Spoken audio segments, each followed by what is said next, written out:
Bonsoir et bienvenue à cette conférence de presse d'après-match. Le match qui a vu AS Douanes dominer River Hoopers 63-57. Avec nous, nous avons le coach Pabi Gay de AS Douanes et le capitaine Al-Khalindou. Al-Khalindou qui, avant ce match, a reçu le prix Ubuntu pour ses œuvres caritatives dans sa communauté. Al-Khali, une réaction par rapport à ce trophée que tu as reçu aujourd'hui? Ouais, je remercie le bon Dieu parce que seul le travail paye. Je peux dire que c'est le fruit que j'ai semé. Dans mon quartier, tout le temps, c'est ce que je fais parce que je suis un BAL, je peux dire. Et je préfère donner et aider les autres, organiser des trucs. Et je remercie la BAL pour m'avoir donné ce trophée. So, Al-Khali's reaction is down to the fact that earlier in the game he received the Ubuntu Trophy, a distinction which is meant to recognize his contribution to growing his community in Dakar, Senegal. And he says he's grateful, he's thankful to God, and he grew up with the principle of always giving, always impacting his community, and he's just happy that he's able to do that. So we'll take questions now. Are there any questions? Est-ce qu'il y a des questions? Yes, sorry. Yes. Merci. Alors, bonjour à tous. Coach, félicitations. Al-Khali, félicitations aussi. Moi, ma question est destinée à Al-Khalindou. Vous êtes venu à l'AS Douanes quand vous aviez 17 ans. Au fur des années, vous avez remporté plusieurs trophées avec l'AS Douanes, que ce soit au niveau, c'est-à-dire au niveau du Sénégal. Vous avez remporté plusieurs trophées. Aujourd'hui, que vous êtes capitaine depuis ces longues années et que vous remportez cette distinction, le prix Ubuntu, qui est une première pour un joueur sénégalais, qu'est-ce que ça vous fait? Pouvez-vous revenir un peu sur votre trajectoire jusqu'ici? Merci. Je réponds, non? Ça fait plaisir de recevoir ce trophée parce que, comme vous l'avez dit, le coach m'a toujours donné confiance et il m'a toujours responsabilisé. En étant jeune, il m'a fait confiance et il a fait de moi le capitaine de son équipe, son meneur. Et je ne regrette pas d'être son capitaine et de travailler avec lui. Tout ce que j'ai, lui revient d'abord parce qu'il m'a toujours boosté et je le remercie encore. Ce trophée, ça fait tellement plaisir. Je n'ai pas les mots et je vais tout faire, Inch'Allah, pour continuer à faire ces bons dons. So the question to Al-Khali Ndu was for him to highlight his career. He joined AS Douanes when he was 17, and he says that he's extremely happy. It's been an exciting journey for him, and he's giving a lot of credit to the coach, Pabi Gay, who's trusted him, who's helped him to grow, who's made him the captain of the team, and he's extremely grateful, and he will continue working very hard to grow the team. Any questions? Yes, Leonard. Leonard Soms, ESPN Africa. Al-Khali, bon travail, pardon mon français mauvais. So does it mean anything extra that you, as a young Senegalese man, get this award now at a time when your country has been going through so much change, and from what I gather, most people seem to think it's a positive change led by the youth of the country? Tu veux que je traduise? Yes. Okay. La question de Leonard, c'est de savoir ce que ça te fait, un jeune homme, de gagner ce trophée, surtout qu'au pays, au Sénégal, il y a un changement positif qui est propulsé par les jeunes. Qu'est-ce que ça te fait de remporter ce trophée? Ouais, je peux dire que comme j'ai répondu tout à l'heure, ça fait plaisir. Et ça me motive encore plus pour refaire les choses et augmenter ce que je faisais. Et j'espère, avec le soutien de mon équipe, de l'administration, de la douane, de ma famille, de ma femme aussi, parce que tout ce que je fais, je le fais avec elle. Et mes potes, Inch'Allah, je vais tout faire pour continuer à le faire. So, he says, I'm sorry, I have to translate that. He says he's motivated by the fact that he won this trophy. He hopes that he can continue doing this, and he thanks his wife and his friends because they've supported him, and everything he does with them, and he's just happy. Any questions? Yes. question for the coach. Yeah, actually, we have to speak about the game. On va quand même parler basket un peu. Non, mais félicitations Alkali pour le trophée, félicitations coach pour la victoire.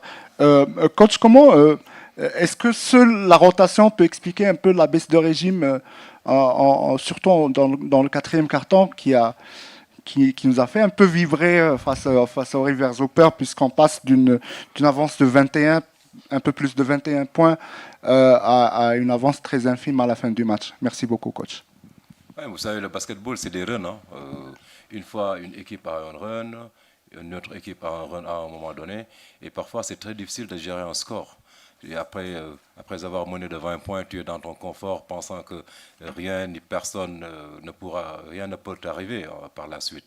Alors là, les joueurs, ils se déconcentrent un tout petit peu, ils jouent à la légère, tu vois. C'est ça qui a amené que les Rovers sont venus sur nous, d'autant plus qu'ils avaient fait des rotations. Parce qu'on pense aussi au match suivant, eux aussi ils avaient fait des rotations avec des joueurs qui n'avaient pas vraiment l'habitude de jouer ensemble. Après c'est difficile. Il fallait les mettre aussi en confiance. Les mettre en confiance c'est quoi? C'est les laisser aussi sur le terrain rencontrer la difficulté. Et pour moi ça c'est important. Mais on était quand même tranquille. On savait que le plus important c'était de gagner. Parce qu'on ne choisit pas aussi nos adversaires. On pouvait bel et bien se dire on va perdre pour rencontrer telle ou telle équipe, mais en sport, il n'y a pas ça. On ne choisit pas ses adversaires.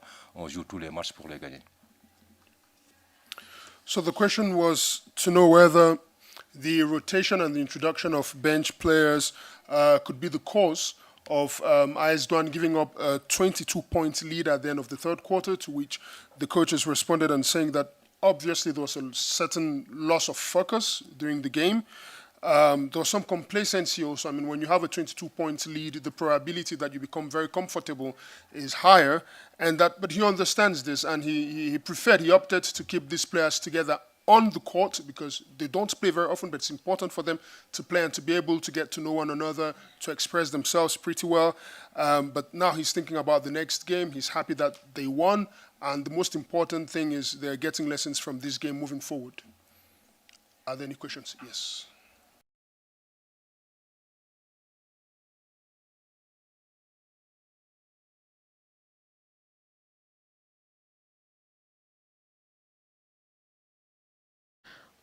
Or make them comfortable for this, make them comfortable for the next game. How does the spirit is going to put in for the prayers for keep winning for the next game? How's the preparation about the next game? Coach, je dois traduire ça?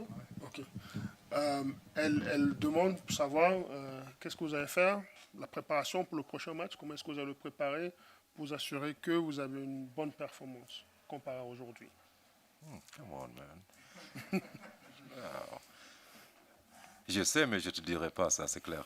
Mais tout ce que je sais pour gagner un match, c'est quoi? C'est bien défendre, c'est assurer les box-out, assurer les run-back, les replis défensifs, bien circuler la balle, prendre les bons shoots. C'est ça qu'il faut pour gagner un match et prendre soin de la balle. Donc ça, je vais encore prendre soin de ça. Mais pour la stratégie, ça, je ne te le dirai pas parce que tout le monde est en train de m'écouter. So the question was to know what the coach will do to ensure that his team plays better, to which he responded humorously saying that he knows but he won't say, but that he understands that to win a basketball game you have to be able to defend pretty well, take the right shots, spread the floor, be focused, team spirit. But I mean, he already knows that. He won't tell us how he's going to play tomorrow, but he understands what he has to do. Coach, thank you very much. It's good. Ladies and gentlemen, thank you.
Welcome back to this post-game press conference. We have with us the coach of River Hoopers, Coach Ogo Odaudu, and we have John Wilkins.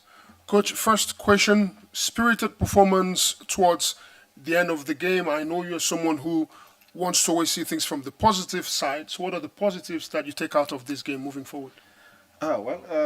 It was just like you said, the last quarter was a good one for us. The first two quarters were terrible, but we got a good production from the bench in the last quarter. We rallied, we almost got it, but we lost. But all in all, I think it's a learning curve for us. We were not invisible. We can be beaten anytime, so we have to go back and put in the work heading towards the quarterfinals. Ok. La question au coach, c'est de savoir quelles sont les leçons qu'il tire de cette rencontre. Et il dit que les deux premiers cartons étaient terribles, mais le dernier carton, ils ont bien joué, ils ont bien performé, et que là, il tire des leçons de ce match et qu'il va tout faire pour s'améliorer pour le prochain match. Questions? Yes, Leonard. Leonard Solms, ESPN Africa. Coach, it was obviously a tough day for you, but I was really, really impressed with the performance of Ike David Ugonna. And I personally struggle to remember seeing a Nigerian player who was that advanced at the age of 16. Obviously, you in your lifetime have seen a lot more Nigerian players at the age of 16 than I have. Can you remember anyone that good at that age? Yeah, there's Ruben, who was also a player in the basketball academy in Senegal. I think he's somewhere in the States. He's playing college basketball now. The first time he played for the national team in one of the World Cup qualifying windows, he was about that age too, and he put up a great performance like that. There are quite a bunch of kids like that who play. Basketball is like a way of life for a lot of people in Nigeria. They started off early. You go to the stadium, even though the facilities are not top-notch, but you're going to see a bunch of kids out there playing on hard surface, throwing basketball around. So this is just the beginning. You're going to see quite a lot more coming forward. Any questions? Queen?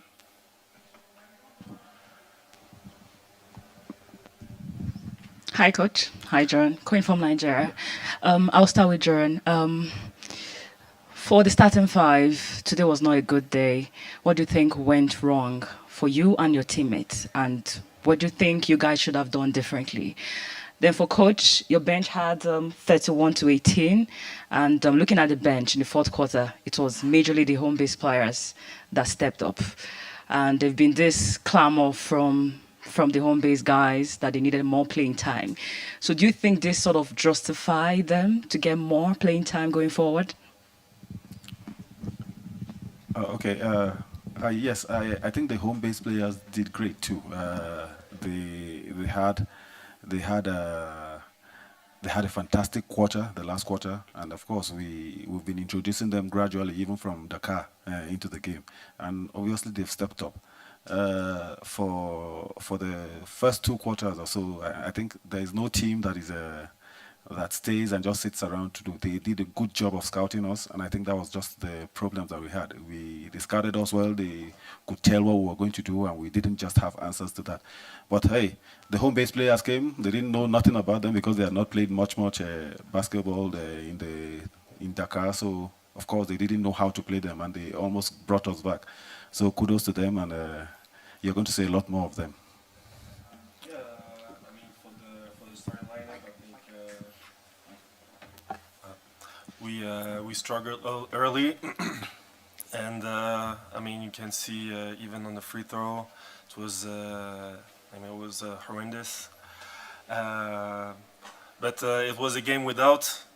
I don't think you will see a lot of games like that coming from the starting lineup, but I can say that I'm proud of the guys from the bench because they really stepped up, and that's what we talked about at the end of the game. That really it was amazing from them to give this fight, and that's what we did throughout this whole Sahara conference. The fight we instilled in them, and then they came in and took quote unquote took the mantle and almost win the game for us. So I think like coach said, we will see a lot of them, but because we need all of them. We need everyone to play, because in the beginning, like the starting lineup were playing 30+ minutes, and the home base player was just playing a couple minutes here and there. And now that you see guys that get major minutes, and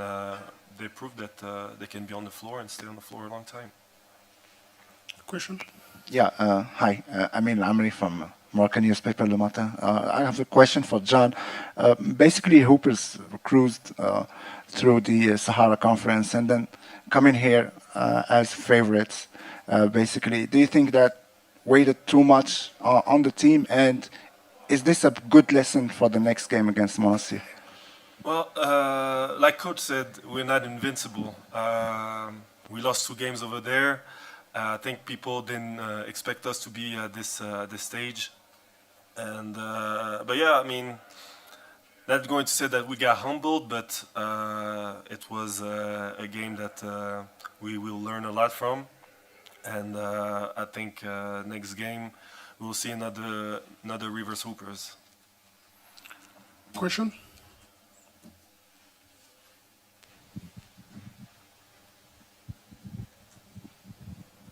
Hi, Coach. John Precious from New Times. I've been observing the game, and I was like very impressed by your team's performance. But going forward, what do you hope?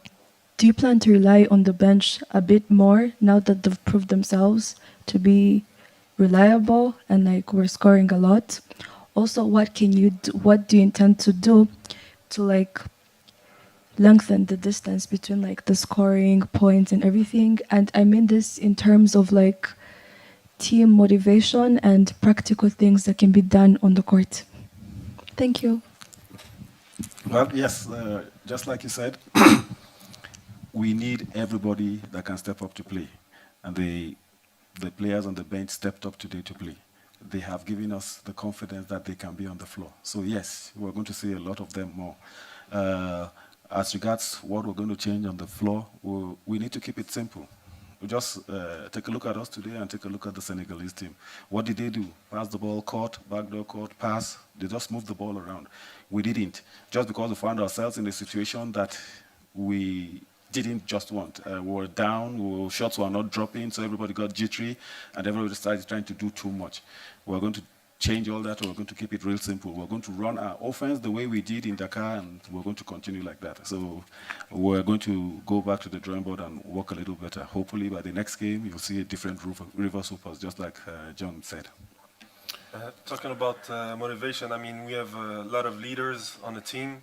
So, I mean, we got guys with a lot of experience with Will Perry, myself, Kelvin Amayo, guys that been there and done that. So I think, and with coach, national team coach, so we have a lot of leaders. We got a lot of experience. So motivation will come during practice, during film session, and individual talks. So this game to me is motivation. Is motivation to go even further, because even though it was an upsetting loss, I'm still optimistic for this team, because we show a lot of grit, a lot of teeth, and a lot of fight. So I'm really optimistic for the future. Are there any questions? If not, Coach Ogo, thank you very much for coming. John, thanks. Thank you very much. It was a pleasure to be here.